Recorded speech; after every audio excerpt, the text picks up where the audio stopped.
Hola, bienvenidos. Hoy veremos la educación durante la colonia. Ese será nuestro tema. Yo pertenezco a la Universidad Alfa y Omega de la licenciatura en Pedagogía.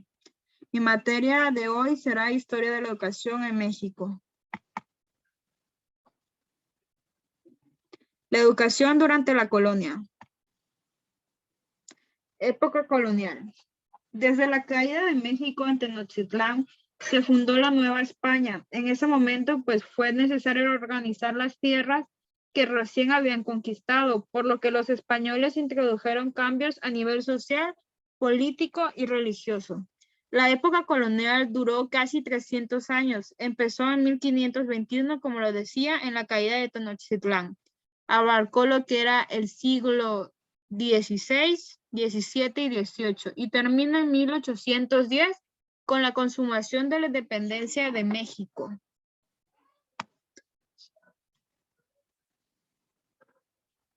En la colonia se distinguen diversos tipos de enseñanza: la evangelización, el adiestramiento en artes y oficios, la femenina, la formación de religiosos y la universitaria.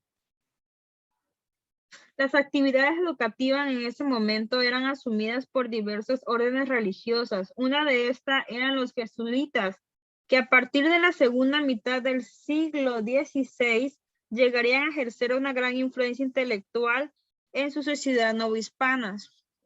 ¿Qué eran los jesuitas? Era una compañía de Jesús que era la más poderosa en ese momento de la Iglesia Católica. Según era una orden que seguían sus normas y que trabajaban sobre la evangelización del mundo, en defensa de la fe y la promoción de la justicia, en permanentemente diálogo cultural e intelectual. En la Nueva España, la educación escolar fue una empresa de poca magnitud, pero de gran importancia para lo que era la conciliación ideológica y religiosa del dominio español.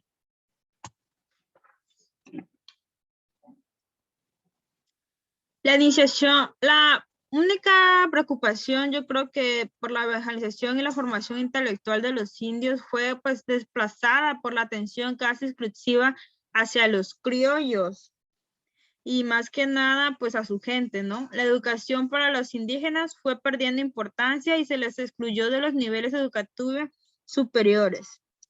Durante ese tiempo, el fracaso de enseñanza, pues el catecismo se hacía a través de mímica o intérpretes, pero los religiosos, al ver que no habían llegado a ellos o que no sabían cómo comunicarse, decidieron estudiar lo que eran las lenguas indígenas y así poder adoctrinar lo que era el pueblo en su lengua.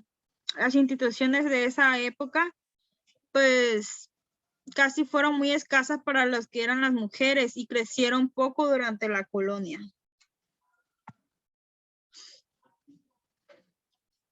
Durante las primeras décadas de la conquista, los franciscanos ofrecieron educación en internados convencionales a los hijos de señores y principales mexicas, con el doble objetivo de enseñarles la lectura y la escritura del español y evangelizar a los indígenas. Hay que recordar que el pueblo mexica, las personas mexicas, eran personas indígenas que dominó pues gran parte del territorio de México actualmente.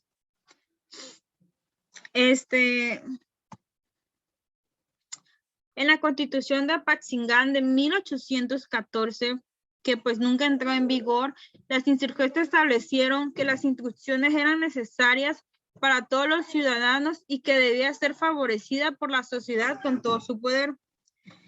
Dicha Constitución nunca entró en vigor, pues en la época que fue redactada era difícil y pues estaban en plena guerra de la independencia, pero fue un punto de partida y una fuente de inspiración para la redacción de la Constitución Federal de 1824, que fue la primera de México independiente.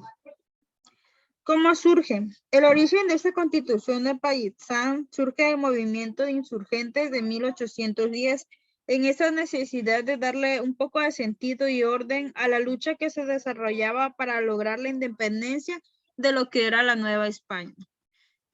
Con esto podemos terminar un poco. Claro que el tema es muy extenso, pero aquí podemos ver resumido lo que fue la época colonial, cuánto tiempo abarcó y cuáles fueron los puntos más importantes o que se detallaron ahí. Eso es todo de mi parte. Muchas gracias.